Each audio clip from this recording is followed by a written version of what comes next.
Today is World Rabies Day, reminding pet owners to safeguard their pets and their families from this deadly virus. And joining us to talk more about it is Mary Heiser with the Capital Area Humane Society. Good morning, Mary. Good morning and happy World Rabies Day. Happy World Rabies Day to you. Before we start talking about rabies, let's talk about Gandalf, who you brought with you.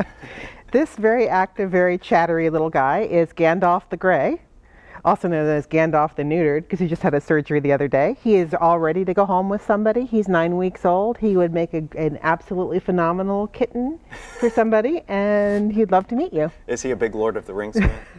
His foster mommy was. Okay. So usually when we think about rabies, or at least I do, you think of dogs, but you brought a cat in today. I brought a cat in for a very specific reason. Actually, the cases of cat rabies, cats are more likely to come down with rabies than dogs. So Wow. in terms of domestic pets, it's usually cats that end up with rabies.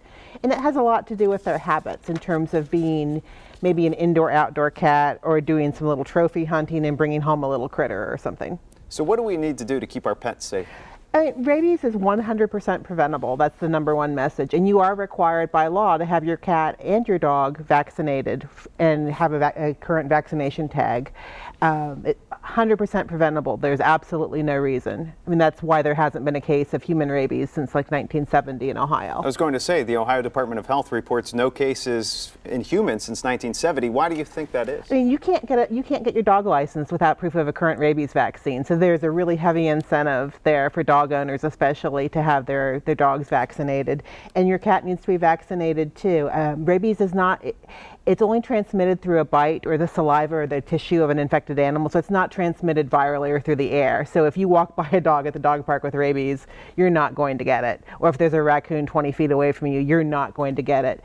But if you're not paying attention and your dog's sniffing out, or heaven forbid your children find a stray or injured animal, that's why in terms of your family, you really need to teach them, if they find a sick or sleeping raccoon or squirrel or something, absolutely do not touch it. It could be an injured animal. Okay, some good advice there. And for folks that maybe have trouble paying for these rabies vaccinations, sure, they have some help. Columbus Public Health has vaccine clinics throughout the year. The very last one for this year is on Friday, October 18th at the Franklin County Dog Shelter.